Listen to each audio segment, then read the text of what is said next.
31 December পর্যন্ত বাড়ল গুম কমিশনের মেয়াদ। আওয়ামী লীগের শাসনামলে আইনশৃঙ্খলা বাহিনীর হাতে গুম হওয়া ব্যক্তিদের সন্ধানে সঠিক তদন্ত কমিশনের মেয়াদ আগামী 31 ডিসেম্বর পর্যন্ত বাড়ানো হয়েছে।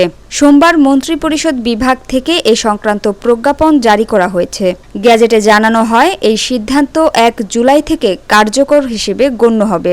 রাষ্ট্রপতি অধ্যাদেশে মন্ত্রিপরিষদ সচিব ডক্টর শেখ আব্দুল রশিদ স্বাক্ষরিত প্রজ্ঞাপনে বলা হয়, সরকার কমিশনস অফ ইনকোয়ারি অ্যাক্ট 1956 এর সেকশন 3-এ প্রদত্ত ক্ষমতা বলে 2024 সালের 15 সেপ্টেম্বর জারি করা প্রজ্ঞাপনে গঠিত গুম সংক্রান্ত তদন্ত কমিশনের মেয়াদ এবছর 31 ডিসেম্বর পর্যন্ত বর্ধিত করা হলো।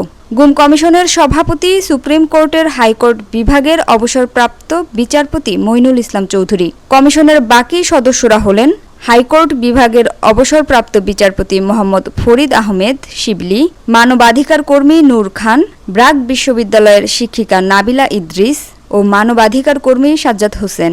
Police, rapid action battalion, border guard Bangladesh, অপরাধ তদন্ত বিভাগ, বিশেষ শাখা গোয়েন্দা শাখা, আনসার ব্যাটালিয়ন, জাতীয় গোয়েন্দা সংস্থা, প্রতিরক্ষা বাহিনী, প্রতিরক্ষা গোয়েন্দা মহাপরিদপ্তর, কোস্ট গার্ড সহ দেশের আইন প্রয়োগকারী কোনো সংস্থার সদস্যর মাধ্যমে গুম হওয়া ব্যক্তিদের সন্ধানে এই তদন্ত কমিশন গঠন করা হয়েছে।